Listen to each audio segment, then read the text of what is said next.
an average of 9.4 children struggle with ADHD. As a percentage, this may seem small, but this is 6.1 million students. 6.1 million students who are at risk for a lower academic performance. You may be thinking, why is this important to me? Although many of you may not struggle with ADHD, this is still beneficial for you to advocate for the students who do. A peer who has ADHD can become a disruption to the class due to a wrong environment, which can lead to the class going off topic and losing out on a possible learning opportunity. You may also want to advocate for your friends. If you have a friend who has ADHD, you may know how much of a struggle it can be for them to learn and for them to focus in school. Everyone deserves a proper education, and with advocacy, this can now pertain to students with ADHD too. I chose a variety of sources with different authors, all containing factual information and research-based studies. With my own experience with ADHD in a school, my knowledge is also aided. Issues are prevalent in the school system, such as lack of training, academic outcome, and a negative perspective of ADHD in a school setting. To solve these, we should advocate more for teacher training to aid the students with ADHD, to give them the best possible academic outcome. The first issue is the lack of training for teachers. In an article titled ADHD Symptoms and the Teacher-Student Relationship, a Systematic Literature Review, Plantin claims the literature shows that teachers usually lack knowledge of ADHD and how it may affect their students academically and socially. This proves that the current information that the teachers have on ADHD is in fact inadequate. An article written by Bussing et al. Titled General Classroom Teachers, Information and Perceptions of Attention Deficit Hyperactivity Disorder contains, the classroom teacher is viewed as the major factor in success or failure of any student, and particularly those with ADHD. They also find, Jerome and colleagues found that 99% of a Canadian study of teachers and 89% of an American sample reported receiving no instruction or only a cursory memory of ADHD and their pre-service training. The second issue is the academic struggle that students with ADHD face.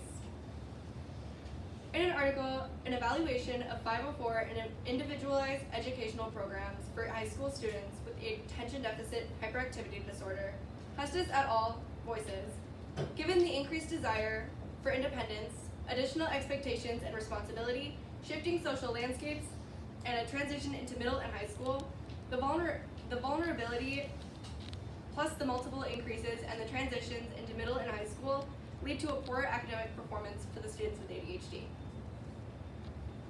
Plantin states, classroom contexts often trigger ADHD symptoms when students are required to sit still, be quiet, and concentrate.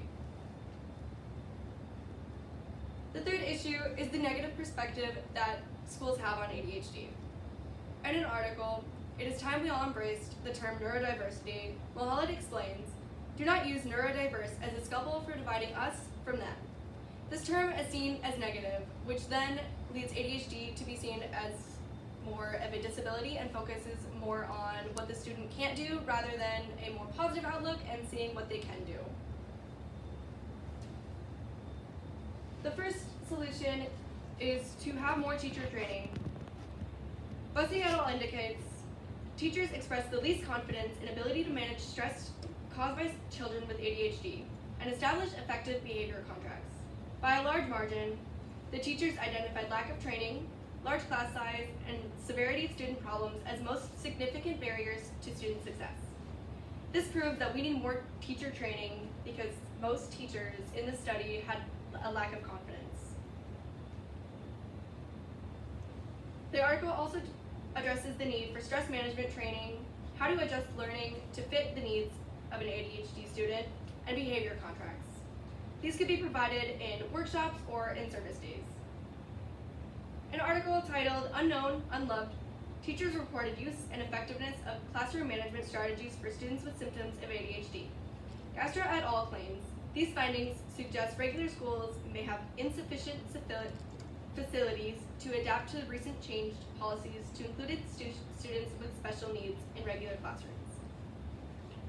Blessing et al. Expressed, the training should include techniques with demonstrated effectiveness for students with ADHD, such as eliminating distractions, incorporating physical activity, shortened assignments, incorporating choice, and matching assignment difficulty to the student's skill level.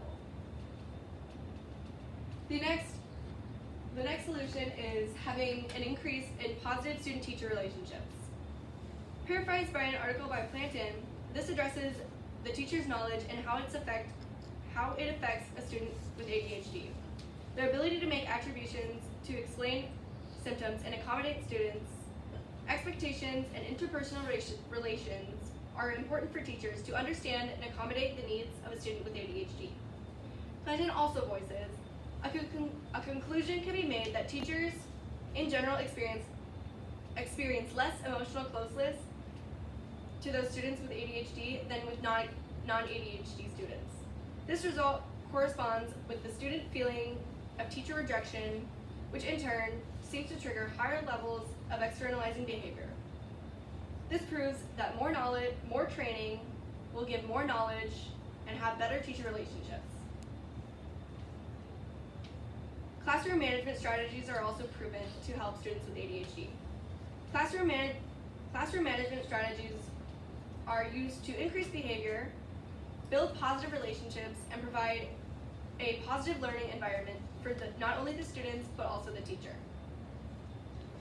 Castro et al. States, effectiveness studies indicate that consequence-based and self-regulation classroom management strategies resulted in a largest behavioral improvement in students with ADHD, while antecedent-based classroom management strategies are most effective for improving the academic performance of students with ADHD. Reward optimization is also used. An article titled "Conditional Learning Deficits in Children with ADHD Can Be Reduced Through Reward Optimization and Response-Specific Reinforcement." A study was conducted to determine whether or not reward optimization reduces learning deficits in students with ADHD. Meyer et al. Expresses, the observation of improved CDL performance through reward maximization in accordance with earlier findings that indicate beneficial effects of reward optimization on deficits in executive functioning performance in ADHD. If we provide more information on maximizing specific rewards, will improve the academic performance for students with ADHD. By having more training for the teachers, they will have more information on these skills and strategies that can be used, which will in turn have a better academic outcome for the students. In this speech, I provided information on issues of the school for students with ADHD, such as a lack of teacher training. Benefits will provide better academic success for the students with ADHD, which is why you should advocate for the increase in specific teacher training. ADHD may not directly impact you, but your peers around you that struggle in school due to ADHD need an advocate. With your support on more teacher training to aid students with ADHD, your peers can also be successful. Thank you for listening.